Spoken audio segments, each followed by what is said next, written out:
all this thing? I have told you I do not want a girl. I want a boy. I want someone who continues from me. What is all this?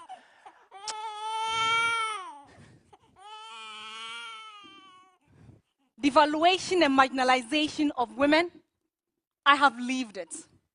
I have felt it. I have been a true representation of it. It's a girl, another girl. Another useless thing. Another burden. Another curse. Those were the first words I heard upon entering into the world. My father's voice, thick with disappointment, echoed through the walls of the room. It was the beginning of a journey of dejection and non-acceptance. Growing up, I tried so hard to be enough, but it was just never enough. My only crime was that I was born a woman, and that made me less valuable. The weight of my father's disapproval, the lack of love and support, the rejection finally got to me. I started to believe in the narration he has woven around me, that it was not okay to be a woman. So one day, I decided to leave to where I believed my kind belonged. The streets became my home, a concrete jungle where I felt invisible and forgotten. I navigated the city's harsh realities, the cold indifferences, the fear of being rejected and judged. My self-esteem was shattered. I was broken. No hope, no future. I withdrew, isolating myself. One day I had an encounter with a woman and my entire life changed. She belonged to a women's organization that rendered help to women in need. My encounter with her changed my entire life.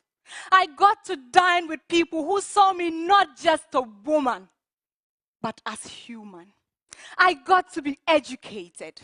I got to be empowered. My self-esteem was boosted. I found my wing, and when I did, I sailed through. I found back my smile, and when I did, there was no going back. I was fortunate to have found liberation. How about the many who do not survive the rejection? Today's women still face the problem of devaluation and marginalization. According to Ghana Statistical Service in 2019 and in 2020, only 15.6% of women own lands. Only 10.4% of women hold leadership positions. Women in Ghana earn 12% less than men for the same work done. 60.3% of Ghanaians believe that men are superior to women. Why? Ghana has over the years made commendable efforts to uplift women and give them right standing in the society. Through legal reforms such as the Domestic Violence Act and the interstate succession laws, we have laid the foundation for protecting women's rights. Policies such as the National Gender Policy and the Free Compulsory Universal Basic Education have opened doors of opportunities for women to thrive. The Ministry of Gender, Children, and Social Protection has been doing a great job. But while we celebrate this achievement, we must acknowledge the challenges that remain. Implementation gaps, which often leave our laws unenforced, especially in rural communities where traditional practices continue to dominate. Cultural resistance remains a formidable barrier with deeply rooted patriarchal norms hindering progress. To overcome these challenges, we must ensure that our laws are not just written, but are enforced with consistency and fairness across all regions. The Ministry of Gender, Children, and Social Protection should invest in cultural educational programs that challenge harmful norms and encourage societies to embrace gender equality.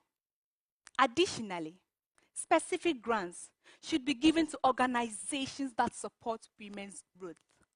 Tax incentives should be given to individuals and organizations that contribute to the growth of women. My personal commitments as someone who has faced devaluation and marginalization I will focus on a community-driven approach. My vision is to create a local women's hub that will empower women economically, socially, and politically.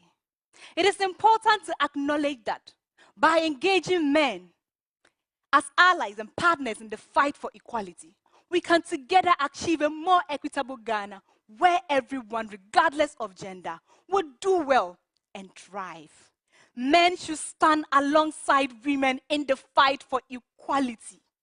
Only through the collective efforts of every gender can we truly achieve a better society and achieve the 17 SDG goals that we seek to achieve by 2030.